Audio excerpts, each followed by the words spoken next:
10ാമത് നിയമം കഴിഞ്ഞതുകൊണ്ട് പത്തരി വെച്ച് പുത്തിരിയായി കൽപ്പിച്ചിരിക്കുന്ന ലഭമുണ്ട്. മുത്തപ്പനം പുറങ്കാലം എന്നിരിക്കുന്നതായ ശക്തി അല്ലേ, ബലം കുറഞ്ഞു പോയാ, ആൾബലം കുറഞ്ഞു പോയാ, അവിടെയാ ഒത്തുപിടിച്ചാല് പലയും പോരൂല്ലേ അല്ലെ.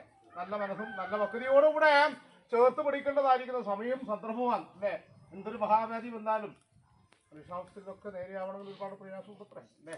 ഒക്കെ പറയാമെങ്കിലും മുത്തപ്പനെ ദിവസം ആധാരമായിട്ട് ആര്യക്കര പുഞ്ചോലപ്പം പിന്നാവായിരിക്കുന്ന അണൈക്കര ഭൂപതി പൂമാലിയും നാട്ടുപരദേവതയും ലോകനാഥനും പാതാളപുത്തിയും ശക്തിയായിരിക്കുന്ന ബലദേവന്മാരൊക്കെ ഉണ്ടെങ്കിലും ചെറുതാഴത്ത് ഹനുമാനും ശ്രീരാമസ്വാമിയും ഉദയപുര കൃഷ്ണപ്രഭത്തിലെ ശക്തിയായിരിക്കുന്ന ബലദേവന്മാരുണ്ടെങ്കിലും മുത്തപ്പാഞ്ഞിരിക്കുന്നയ്യ പരമഭക്തിയോടുകൂടെ നീട്ടുവിളിച്ചിരിക്കുന്ന ബന്ധമാണ് അല്ലേ.